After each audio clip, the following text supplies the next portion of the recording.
Ladies and gentlemen, please welcome to the stage combat veteran and best-selling author, Sean Parnell.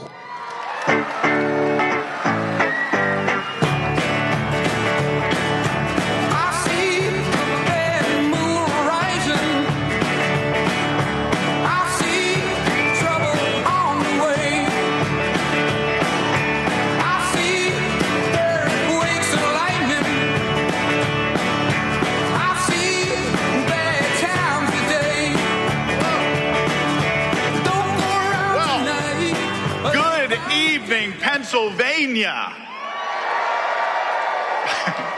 It is a great day to be an American, is it not? My name is Sean Parnell. I'm a U.S. Army combat veteran who led an infantry platoon through 485 days of fighting along the Afghan-Pakistan border.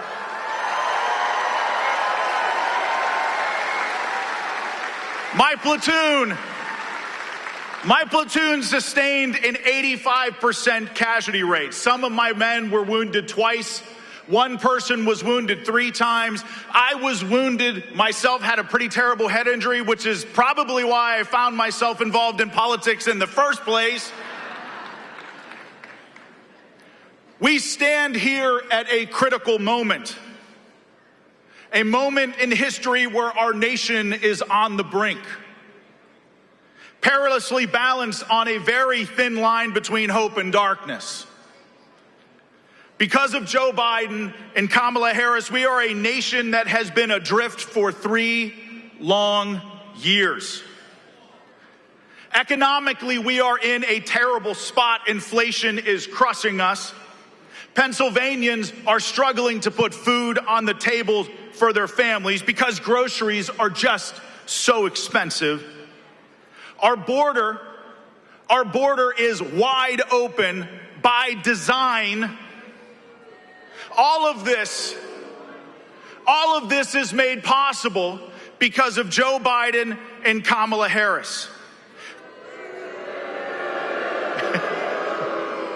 Crime is surging in Democrat-run cities all across this nation, again, made possible by the Biden and Harris regime, and of course, Soros-funded prosecutors everywhere. We are in a grave military recruiting crisis. Morale is low. Joe Biden and Kamala Harris caused it. American standing is diminished all around the world. We have empowered our enemies. We have abandoned our allies. The surrender in Afghanistan humiliated our nation on the world stage. Joe Biden and Kamala Harris caused that. Kamala Harris bragged about being the last person in the room during that decision. And now the media is shamefully attacking Donald Trump for attending a memorial ceremony in Arlington National Cemetery.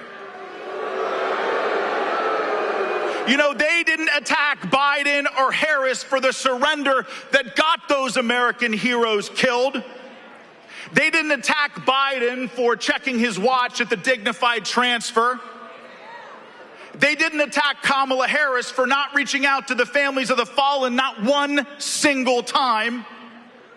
They didn't attack Biden for being at the beach during the memorial ceremony. In fact, Biden, we all know that Biden had no idea that he was at the beach. No, they attacked President Donald Trump for showing up at Arlington at the invitation of Gold Star families so he could share in their grief. And that, ladies and gentlemen, is shameful. You know, serious times require serious leaders. I was at the July 13th rally in Butler County, Pennsylvania. My wife and I were 20 feet away from President Trump when an assassin almost took his life. You know, I have been shot at more times than I can count, led Americans during some of the biggest fights of the Afghan war. The courage of my troops never ceased to amaze me. Their courage inspired me to fight harder than I ever thought possible. But here's the thing. It doesn't matter how much training you have. You never actually know how you react under fire until that first bullet cracks by your head. I have seen men charge into the sound of machine gun fire. When that happens, I have also seen men hesitate. But leaders do not have the luxury of freezing. If you freeze, people die. And in the moments after the first bullet was fired, I knew instantly it was sniper fire. And I watched President Trump grab his ear and fall to the ground. A second later, the Secret Service was on him, and I thought in that moment he was gone. America and the world changed forever. In those frantic seconds after the attack, the crowd held their ground. They did not panic. They did not flee. They did not hurt each other.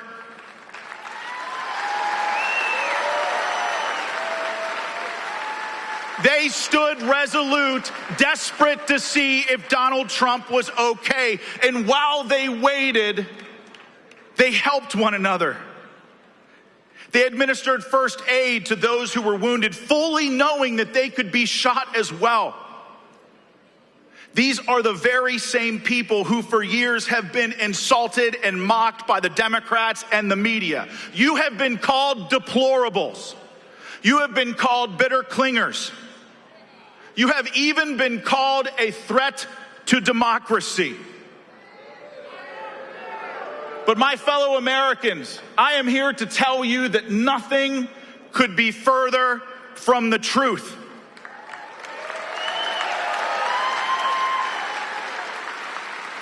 The people in the crowd that day and the people in the crowd here today are the best of America. You are what make this nation truly exceptional.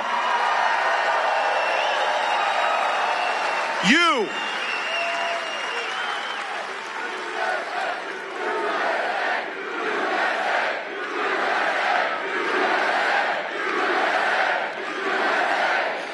Just when people thought all hope was lost, they watched Donald Trump rise to his feet. And let me tell you something, when that happened, the patriots in that crowd went absolutely wild.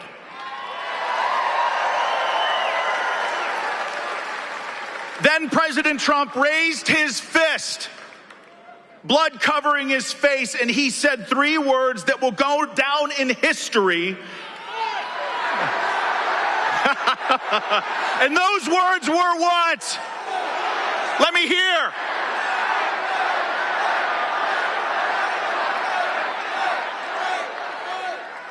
I have seen men react under fire many different ways, and on July 13th in Butler, I watched Donald Trump rise to the moment in a way that few people could.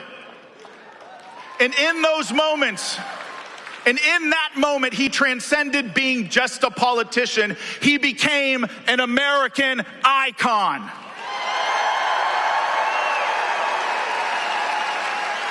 An American icon, a selfless leader who, rather than cowering in the moment, he stood tall for the people in that crowd to show them that he was okay.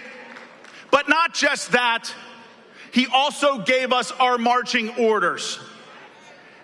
And those marching orders were fight, fight, fight. And that is exactly the type of leadership Pennsylvania and America desperately needs right now. We need unapologetic and courageous leadership now more than ever. America needs Donald Trump and J.D. Vance to get us back on the path to prosperity. They will rebuild our economy. They will defeat inflation. They will bring manufacturing back. They will secure our border and rebuild our military. Our enemies will fear us and allies will respect us again. And they will never, ever, ever forget you, and they will never, ever leave you behind. And do you know how I know that Donald Trump will do this? Because he did this all before. So here's what I want you to do. I want you all to go to swampthevoteusa.com/Pennsylvania, register to vote, get your mail-in ballot in. There is something too big to rig, and we are going to save this country from the radical left in just a couple of months. Thank you all. God bless you, Pennsylvania, and God bless America.